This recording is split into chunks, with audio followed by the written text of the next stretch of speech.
Parashat Tzav, veille de Pessah. On va, Bezrat Hashem, donc essayer de trouver un petit point qui relie la Parasha et Pessah et qui permet de s'informer de cette Parasha qu'on va lire un peu plus rapidement que d'habitude demain matin. Avant de commencer le cours, j'ai envoyé sur le groupe des 5 minutes 20 commentaires sur la Haggadah, depuis le début jusqu'à Ve'ish Hamda. Donc ceux qui veulent et qui l'ont reçu sur les 5 minutes, profitez-en pour noter des notes pour le Seder. Et sinon, je peux les envoyer à ceux qui vont demander. En même temps, on a fait les 3 feuilles cette année. La première sur l'élimination du Hametz, la deuxième sur les quantités, et la troisième sur la mitzvah de Haggadah et des 4 verres de vin, avec des belles histoires pour raconter aux enfants pendant la fête et se renforcer nous-mêmes de ces histoires.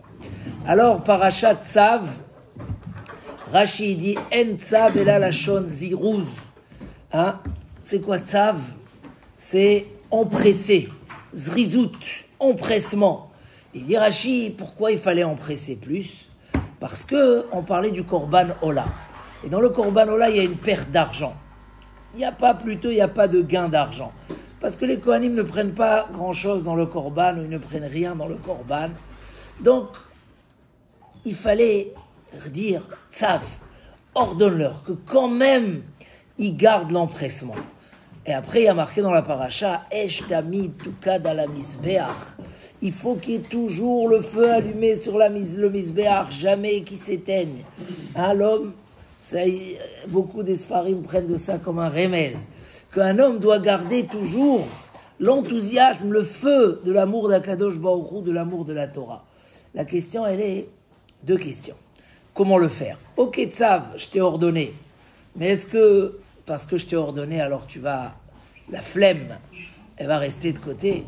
Deuxièmement, c'est dur comme ça de dire sur les Kohanim, des grands tzadikim comme ça, qu'on dit Kohanim zrizim hem, les Kohanim sont zrizim, de dire que parce qu'ils ne gagnent pas de l'argent, alors peut-être qu'ils vont être un peu moins enflammés dans la mitzvah. Efshar, Tzav et Aaron ve et banav, ordonne à Aaron, mais est-ce que ça change chez un homme si il gagne ou il gagne pas? Là, c'est sûr que la Torah nous dévoile un secret profond dans les kochot hanefesh de l'homme, un secret profond dans les forces de l'homme. Le Chovot Alvavot, il dit comme ça: En hanefesh mitnadevet ela imken atmura odefet. L'âme ne se, comment on va dire mitnadevet? L'âme ne se manifeste pas, ne se donne pas, si ce n'est qu'elle a un intérêt.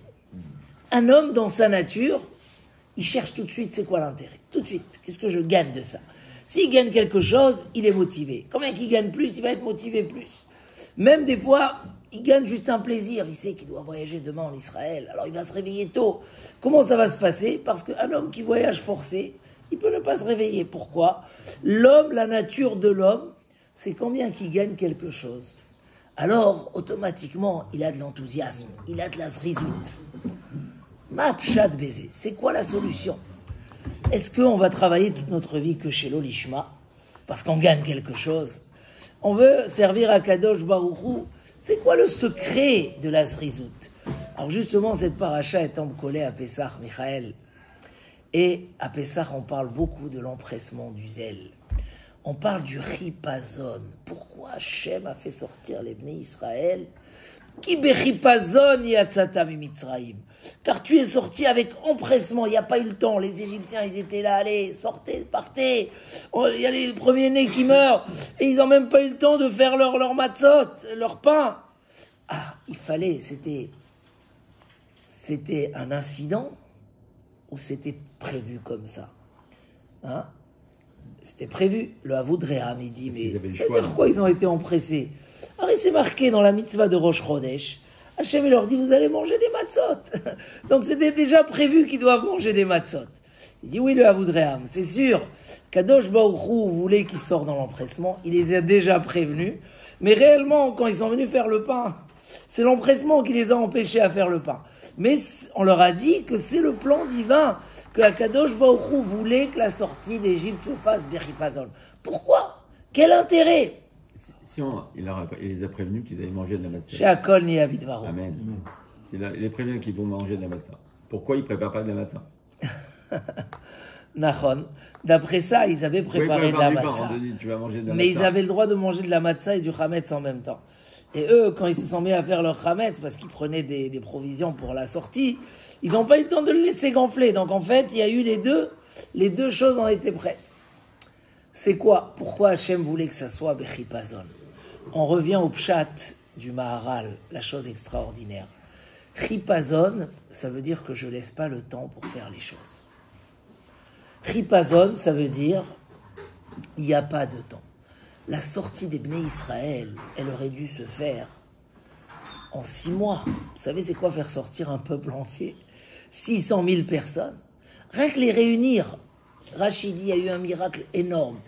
En une nuit, ils se sont réunis tous à Ramsès. Essaye de réunir rien que 100 000 personnes dans une place. Tu verras, rien que pour arriver, les bouchons et les machins, ça prendra 2 jours.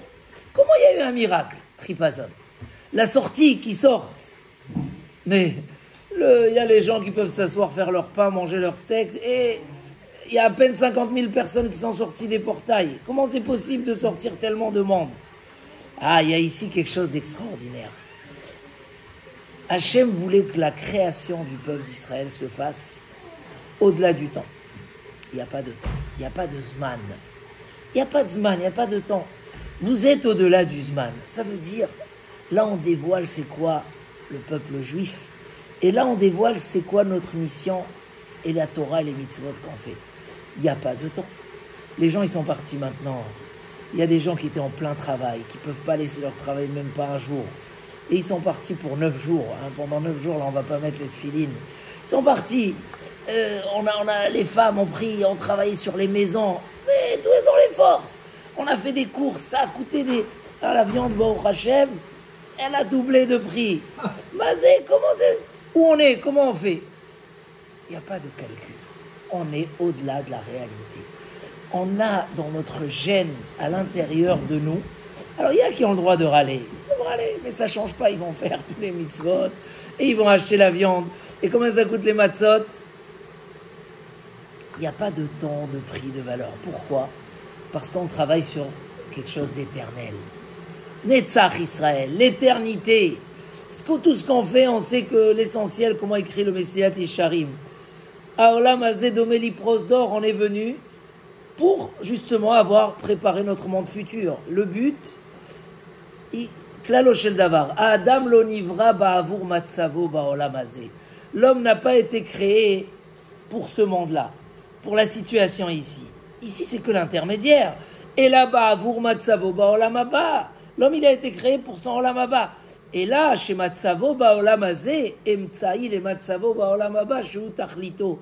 La situation dans ce monde-là, elle est un moyen pour lui permettre d'avoir et de pouvoir être et avoir tout ce qu'il peut avoir dans le monde futur qui est arrivé. Donc les mitzvot, ça touche l'éternité. La mitzvah, elle est au-delà du temps. Elle ne rentre pas dans les détails de combien j'ai sur mon compte, est-ce que j'ai le temps, j'ai pas le temps, comment je vais m'organiser, comment je vais faire 3 jours de fête. On est au-delà, les ma'ala minazman, parce qu'on touche le netzach, l'éternité. Automatiquement, la valeur du clan Israël va se faire sans le temps. C'est pas... il y a de l'ordre. Un homme il dit non, je peux pas maintenant aller brûler le chametz, je dois boire mon café, petit déjeuner, après je dois aller voir machin. Non, il y a l'heure, alors on est au-delà. Demain matin, il faut prier. Sur 20 ans qui nous devant nous, on doit prier à 7h du matin. Quoi, Shabbat matin, on va se lever à 7h du matin? On ne va pas se lever. Moi, je comprends pas. Au final, ceux qui ont la question ou ceux qui l'ont pas, même ceux qui l'ont, au final, ils disent, mais tfila, bien sûr, ça veut dire qu'on est les ma'ala minazman. Si on tarde à faire les mitzvot, alors on les fait tomber tachat azman. En dessous le temps, on les a gâchés. On a fait des mitzvot une valeur de vie comme tout le reste, comme tous les autres détails. Et du coup, il y a des choses qui vont dépasser les mitzvot, on a tout perdu. Regardez, hier ils ont fait Sioum de Sanhedrin, on commence une autre Masechet. Pour étudier, il faut être au-delà du Zman. Si tu commences à dire, si j'ai le temps, je fais mon daf, eh ben, tu n'auras jamais le temps, parce qu'on n'a jamais le temps. Donc, si tu veux le réussir, faut le mettre au-delà du temps. Et là, ça peut marcher pour chacun. Quand tu dis c'est une valeur primordiale qui dépasse tout, automatiquement, il n'y a plus de... Hein? J'ai un ami qui a perdu son père hier. Il a voyagé. Comment il va faire? Il va faire le seder en Israël et la famille va la laisser. Mais quand il y a des choses comme ça, c'est les Ma'alamin Azman. Un homme, Baruch Hashem, quelqu'un il m'a dit sa femme va peut-être accoucher le soir du seder. Alors comment il fait? Comment il prépare? Il prépare tout pour prendre avec lui à l'hôpital. Elle doit accoucher. Tu as pu inviter 100 personnes, les Ma'alamin Azman. Il y a des choses qui sont d'importance. Nous, la Torah, c'est ce que la Torah nous apprend dans le chipazon, la précipitation. Ne réduis pas, ne fais pas tomber les mitzvot de leur grandeur. Ne les rends pas toutes petites, ne les rends pas mesquines. Hein? Un homme, il a un magasin. Il ouvre Shabbat parce qu'il n'a pas le choix. Un jour, il comprend qu'il n'y a pas. La Torah, elle est les Ma'alamin Azman. Il décide, je ferme. Mais comment je ferme? Il y a 6 mois que tu m'expliquais que c'était impossible parmi le calcul. Ça, c'est quand tu étais Tachat Azman. Mais une fois que tu es les Ma'alamin Azman, il n'y a plus de discussion. Les calculs, les clients, les machins, la parnassa. Mais tout est là. Il y a des réponses. Mais la vraie réponse, c'est que quand la Torah et Akadosh Baruch Hu est là, alors on est au-dessus du temps, on est au-dessus des calculs. Ça, il faut comprendre. C'est quoi la zrizout? Il nous dit le Maharal. C'est quoi, il dit le Maharal, c'est quoi la zrizout? C'est quoi l'empressement? L'empressement, c'est pas juste de faire vite parce que tu fais vite. C'est vrai aussi. Mais c'est donner aux mitzvot, à la Torah, à nos ma'asim, à nos actions de juifs, une dimension qui est au-delà du temps. Comment il a dit Ravi Cheskel Avramski? Voilà, on a un Bachor Yeshiva ici. Parce que quand on est Ben Azmanim, on doit s'asseoir étudier. Si tu commences à calculer, il dit, la vraie solution, c'est, tu es libre, tu t'assois, tu étudies. Tu poses pas de questions. Qu'est-ce que je vais faire? Où je vais faire? Comment je vais faire? Tu t'assois. Chef, c'est comme ça que ça marche. Tu le fais, ça marche. Tu le fais pas, il y a 1000 calculs. C'est Sarkacher et sa mère. Il y a 1000 calculs qui vont... Voilà, c'est ça la zrizout. La zrizout, c'est pas faire vite. C'est que tellement la valeur, elle est primordiale et prioritaire que tu commences par ça. Je peux pas commencer par autre chose. Hein? Celui qui respecte la halakha de ne pas manger avant la tfila Shabbat matin. Lui, jamais toute la semaine, il dépasse le petit déjeuner 8h30, 9h. Et là, il mange à 11h30. Comment c'est possible? Il n'y a pas, la halakha est dit, c'est comme un mur, on est au-delà. Si on... Donc, cette fine chose-là, cette fine analyse de ce que tu es, les Ma'alamin Azman, ou Tachat Azman, au-dessus du temps, ou en dessous, ça change toute notre pratique. Ça va changer des milliards d'actions qu'on va faire.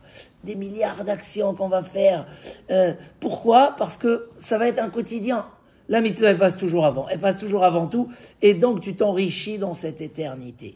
C'est ça que la Torah nous dévoile dans la paracha. Elle nous dit, Tzav, ordonne-le, qu'ils ne prennent pas les choses dans leur petite dimension, mais de leur grande dimension. Pourquoi? Un homme, c'est vrai, dans la vie, il va avancer ce qu'il a un intérêt. Quand il n'a pas d'intérêt, il ne va pas faire. Et si on l'oblige à faire, il fera sans enthousiasme. Parce qu'un homme se donne rien que quand il a un intérêt. Mais dans les mitzvot, il n'y a pas besoin d'aller chercher d'intérêt. L'intérêt, c'est la mitzvah. C'est l'éternité. C'est la mission, c'est le but de tout. Tous tes intérêts rentrent dans cet intérêt-là. Donc automatiquement, c'est ça, tzav, zirouz. Ne regarde pas ce que tu gagnes pas. Parce que malheureusement, même un homme qui pratique la Torah, il va voir. Là, je gagne 10 euros, là, je gagne pas 10 euros. Et ça peut lui fausser. Alors dans le korban où tu gagnes rien, ne regarde pas les petits détails. Donne à ta mitzvah sa vraie valeur. C'est ça, zirouz. C'est ça l'empressement. On dit au Kohanim, attention de ne pas tomber dans le jeu de je gagne et je gagne pas. Parce qu'au-delà de je gagne et je gagne pas, les petits intérêts qui sont comme des miettes, et même pas par rapport à l'intérêt général et principal, que rentre dans cet esprit-là. C'est pour ça que nos chachamim disent Ushmartem et amatzot, ushmartem et mitzvot. Gardez les matzot, gardez les mitzvot. Comme une matzah, tu l'as laissée traîner, elle devient chametz. Mais qu'est-ce qu'il y a? J'ai fait 18 minutes, 50, 30 secondes, j'ai dépassé. C'est plus de la matzah. C'est une matzah à moitié? Non, c'est pas une matzah. C'est une matzah... Non, c'est pas une matzah. Jette-la, brûle-la, elle est chametz. Chazoshem, dans les mitzvot, c'est pas brûlé, mais la mitzvah, tu l'as rendue chametz. Comme si tu as tardé, mais j'ai fait la mitzvah plus tard. Tu l'as gâché, tu lui as perdu sa dimension de Me'al Azman. Donc, Bezrat Hashem, on va arriver le soir du Seder. Le Yetzer Hara, il est là, comme on l'a dit tout à l'heure, au nom du Kavayachar, la fête de Pessah. Il y a ceux qui ne savent pas voir la beauté de la matzah, la mitzvah. Ah, la matzah, c'est dur à manger. Ah, le Seder, c'est fatigant, etc. Bien sûr que si on commence à faire les calculs, alors on est sorti du vrai intérêt, on ne trouve pas un autre intérêt, donc on râle. Pourquoi je mange de la matzah? Pourquoi je fais ci? Mais celui qui a compris le soir de Pessah, Laïla Keyom Yahir, celui donc qui vient, Mitrilo Chimou, il ne regarde pas tous les détails. Il ne laisse pas le Yetzer Hara lui faire entrer des petits détails qui sont du Zman, du matériel. Il rentre dans le Chipazon, il rentre dans cet empressement, dans le sens où chez lui, on est maintenant le Seder, on oublie tout le monde entier, il n'y a que la Kdusha, il n'y a que la Hitlahavut. Et pour ça, la Torah a mis aussi les enfants en priorité. Des fois, les gens, ils sont, j'ai beaucoup d'invités, donc j'ai pas le temps de m'occuper de mes enfants. Toujours mettre la dimension, la grandeur des choses à chaque moment. Et comme ça, il dit le Pélé Yoed, celui qui arrive au Seder, et il veut vraiment le sentir avec la Shrina qui est là, présente, et les tzadikim qui descendent, et tout ça, et les anges. Hachem va l'aider à ressentir. Mais il faut, voilà, sortir de Katnout Demochin, du petit esprit gamin qui ne comprend rien, et rentrer dans notre esprit de juif, de Torah, de Kdusha, qui est Gadlut Demochin, la grandeur d'esprit, voir les choses dans leur grandeur, dans leur éternité. Et là, ça donne toute la dimension à notre Seder. Chazak, Venit Chazek, Pesach, Kasher, Vesameach.